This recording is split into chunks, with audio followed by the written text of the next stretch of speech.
meet it head on. So it's been challenging and satisfying.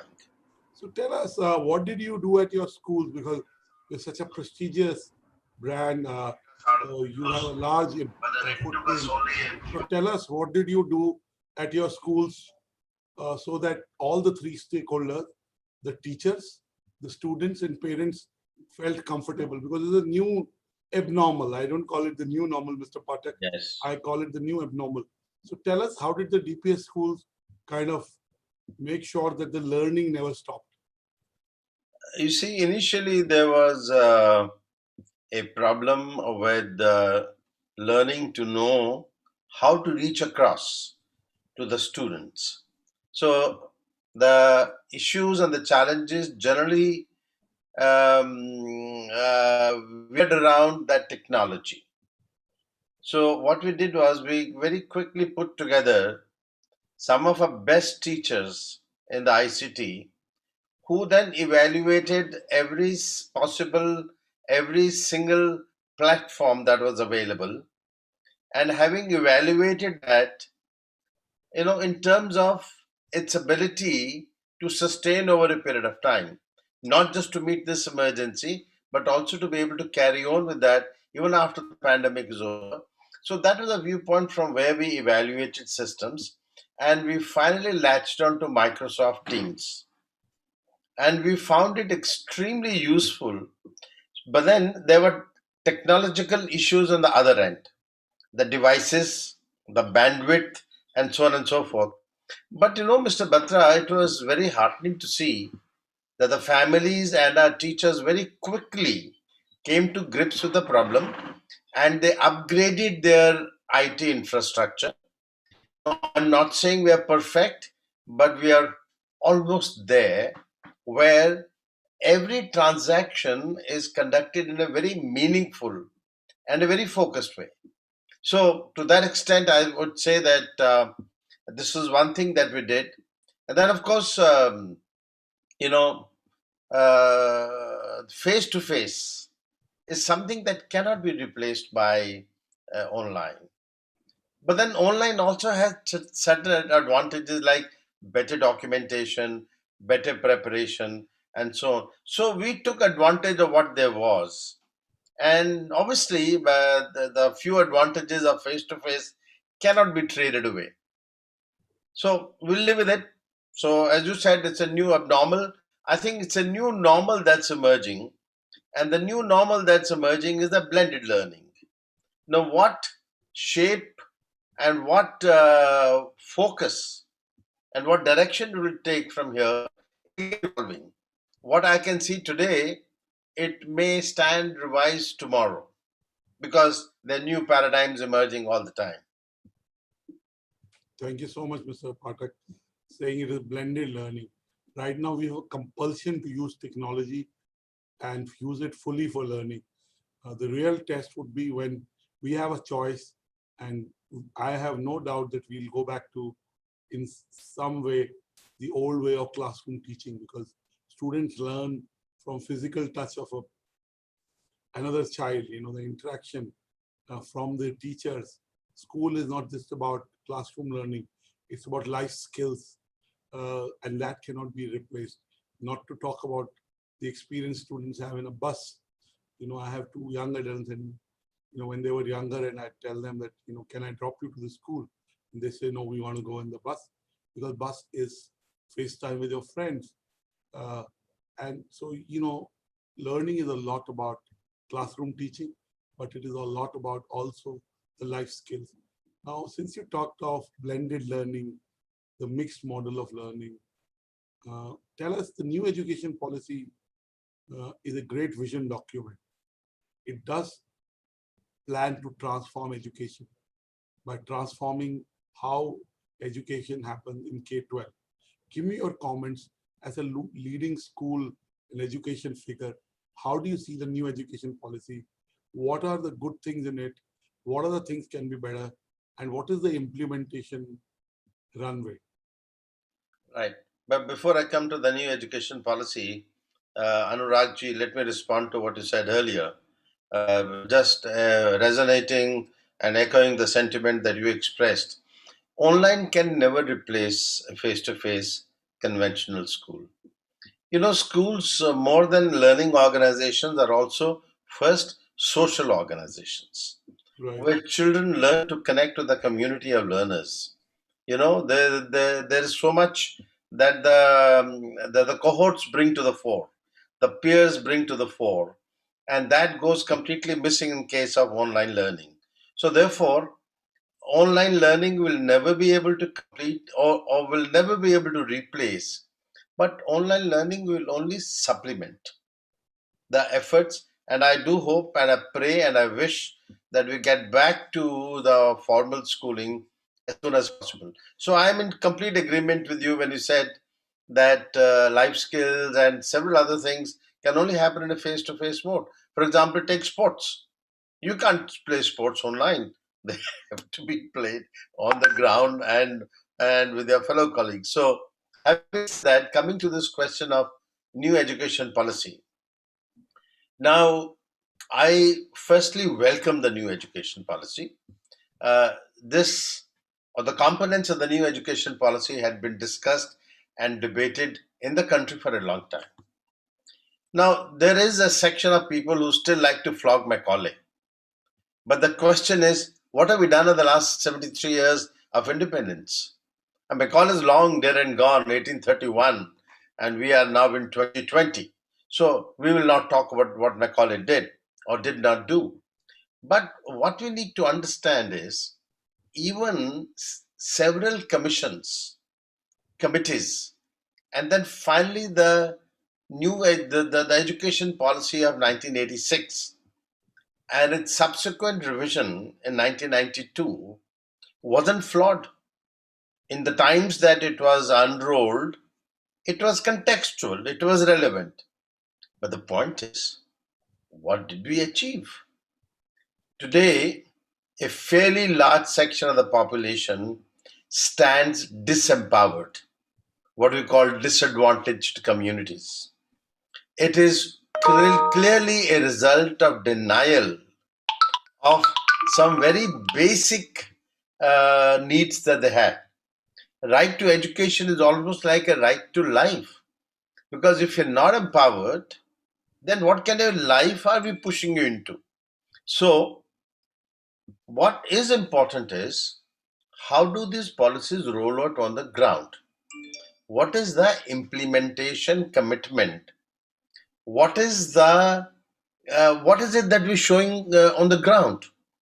Unfortunately, the two policies of 86 and 92, which is a partial modification, did not produce the desired results. Now, when this new policy has now come, we take it with a proviso that it will be implemented in its true letter and spirit. And there would be issues. Unfortunately, I've been a civil servant, so I understand how do the bureaucracies work. See, the lack of accountability prevented us from rolling out the earlier policies. Now, I hope the governments and the other people responsible for implementing this new education policy are aware of the fact and they will look beyond the politics of it to ensure that anyone accountable for implementing this policy is actually held responsible if things are not done. So that will be the big if. But net, you can't debate too much about the policy. Policy said all the right things.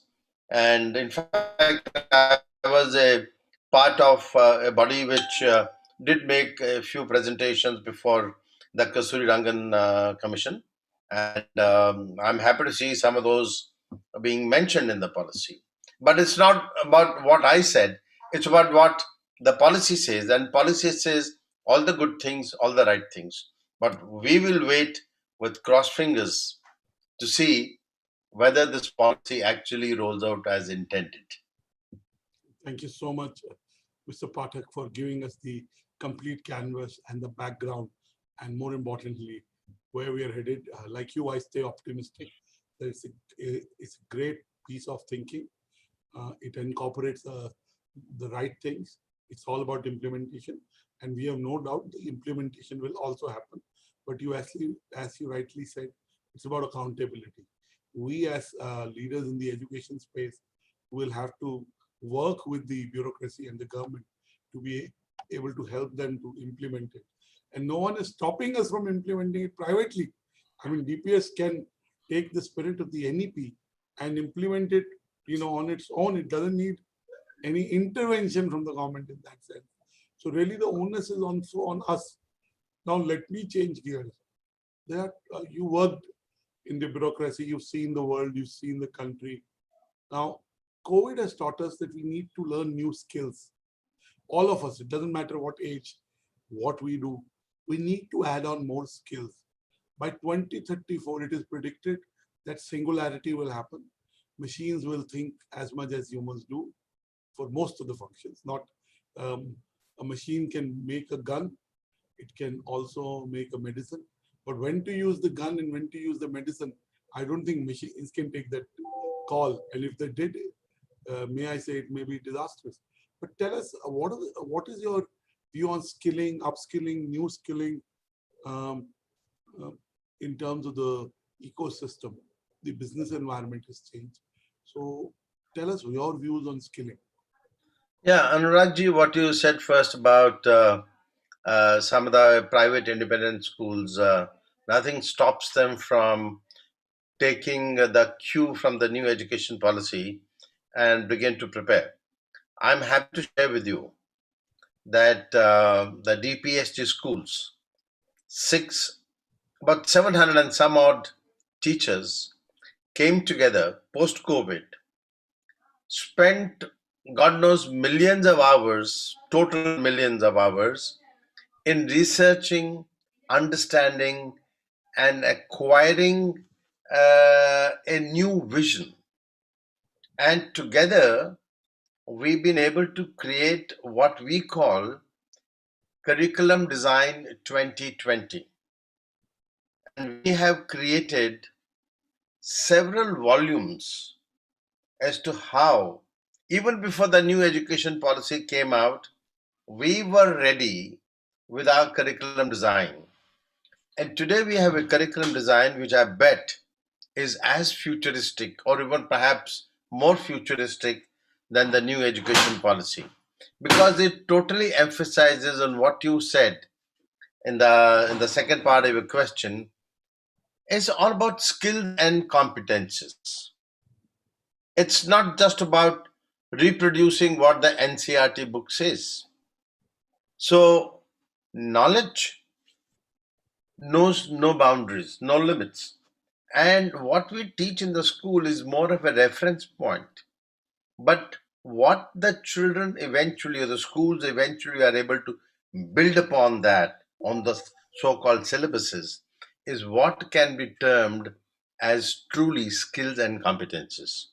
So, what we are doing in our new curriculum design is that we allocate only 40% of the marks for knowledge and concepts, another 40% on skills and competences, like competency in language. See, education can generally be looked upon, or for that matter, scholastics can generally be looked upon in two halves. One is the the Academic. declarative knowledge. No, no, one is the declarative knowledge. No, declarative knowledge could be like history, right? Other one is the procedural knowledge. It could be typically like maths. But the fact is that every subject is a blend of both. There's a procedural knowledge and there's also a declarative knowledge. For example, in history, when you look at the events, it's declarative because you can't go back and change those. But what inferences and lessons you draw from it is procedural knowledge. How you process the information and how do you arrive at new conclusions. So what we are doing is that this skill and competency to handle the procedural knowledge, we allocate 40% of the total assessment to skills and competences. Now, skills and competences have other manifestations also. For example, art education. It's all about skills. For example, I don't have to know as to where was Picasso born, but am I able to draw? Am I able to paint? Am I able to sculpt? So these are the skills, and how good am I at it? Similarly, visual arts, performing arts, and then, of course, one new subject that we are introducing, which even the new education policy says, is vocational arts. Post class 6, every student must take time off to participate in the learning of vocational arts. And as you move forward, as the progression happens in classes, we make sure that the progression happens in these skills and competences also. Another thing, Anuragji, that we have created is citizenship studies, which, of course, the new education policy hasn't spoken of. We want the children to understand their identity, their individual identity, local identity, cultural identity, national identity, global identity. Now, how do we do that? We have created a complete curriculum around it, and the way to conduct the curriculum and the way to assess the students. So, sports and wellness, that's another program that we've taken up. Now, wellness is both emotional, physical, spiritual, everything, Mind mental. body soul. It's a mind So body. we have preempted a lot of what the new education policy is now said, and we've been working on it for more than a year. Because during my interactions with the National Commission on Education, I knew that this is the only way we can go ahead. So therefore, we started to prepare ourselves, and so we are very happy to share whatever we have done. That I have shared that with the CBSE. I've told them it's all yours, because whatever we create, we don't patent it. It is for everyone to benefit from. If there's any merit on it, it's for everyone. So we are sharing that with the CBSE. It will help them roll out the new education policy faster than they can, because a lot of work has already been done, and it's been done by the classroom teachers who understand classroom instruction. Thank you so much, Mr. Patak, for so beautifully explaining, uh, how learning is changing and how DPS Education Society is kind of leading that, and how it helps a larger ecosystem. Let me ask you my last two questions. First is, if you have to make two predictions for future about education and learning, what would those be? And my last question would be, how have teachers adapted to this? We know students have partially adopted. I won't say they're fully adopted, but they're doing with what they have. How have teachers adopted? What are they doing? Because teaching is not, in the post-COVID era, is not just about talking to the camera. It's much more than that. So give us a sense of what your two predictions for the future are, and how do you see the teachers kind of reimagining themselves? Anuragji, I wouldn't say that it's been easy. It's been pretty demanding and challenging. But I'm also happy to share with you that teachers that I know of, the teachers also belong to various colors, hues, and shades. Depends as to what kind of a ecosystem are they working in. But at least for DPSG teachers, I can say that although it was difficult and challenging for them, but they responded extremely positively. I mean, the fact that you were left with no choices. Now, one is that you grudge and you grumble and you complain. The second is you say, all right, this has come to stay. No, let me respond to it. So we responded, our teachers responded extremely well. And I also know not only DPSG, but several schools that I know of responded extremely positively. Teachers, I know schools across the country, and I'm happy to share with you that a large number of schools teachers responded very positively to this, because most of them knew that they had little or no choice. And the fact is, without any external support, this great teaching community looked within for support, and together they were able to create new paradigms. So teachers have responded very well. In a lot of schools, teachers have also faced pay cuts. They've also had other kinds of hardships. They've also had. Parents judging them during classes. Absolutely, you're right. The parents also judging them. So they had a lot of challenges. And I can tell you the challenge of staying home all the time. And then see, a lot of teachers lost their domestic help because of COVID.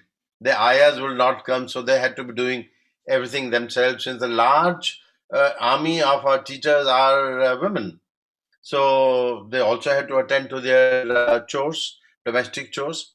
And despite all that, Anuragji, I think the teacher community by and large responded extremely positively to this challenge.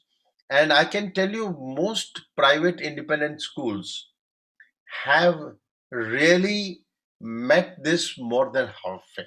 See, our objective was one simple objective. We didn't want our children to lose their academic year.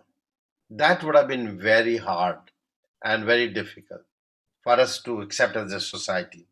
So teachers rose up. People have been applauding, वो थाली बजाते हैं सबके लिए. अरे हम teachers ने तो बहुत कमाल किया है. हमारे लिए थाली नहीं बजी. हमारे लिए भी बजनी चाहिए, ताली भी बजनी चाहिए, थाली भी बजनी चाहिए. Because teachers like Corona warriors, they also rose up to the occasion. And I can tell you, at least for the private schools, nowhere in the country will children lose their academic year. Schools have ensured whether the fees has come or the fees hasn't come. There's been a huge issue. The problem has been compounded by the state government and the high courts, and all kinds of conflicting orders have been thrown at schools. But schools, to their credit, I must say, they have trudged on regardless. They have made sure that our children are not hurt. So that's a great salute to all the schools across the country who've done a great job. Thank you, Mr. Pathak, for talking to BW Education and BW Businessworld. You're right, the teachers need to be celebrated more.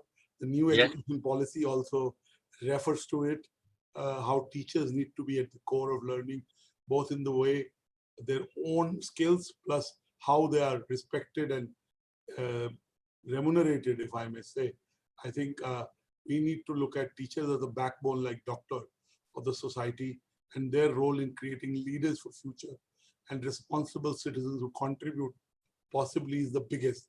So we need to celebrate coming. My parents have been academicians, and coming, I totally echo your sentiments, Mr. Pathak. Thank you for talking to us. And for those of you who missed it, this will be on the bweducation.com website. It'll be in the next issue of BW Education, and excerpted interview of this will also be in the main BW edition. So for those of you who missed the video interview, the beauty about video is you can revisit it. You can read it on the bweducation.com site, and I'm sure it'll help you figure out the future. So thank you so much, Mr. Pathak, for talking to us. We look forward to another conversation with you soon enough, and we congratulate the DPS Society and all teachers. As you said, at the end of the day, it is about the abundance. There's enough for everyone. So all of us should benefit from it and thrive. And that's when our country will thrive. So we congratulate you, and we wish you luck in your endeavor to make DPS Society futuristic. Thank you so much. Thank you, Mr. Matra. Thank you. Thank you so much. Thank you so much. Good afternoon.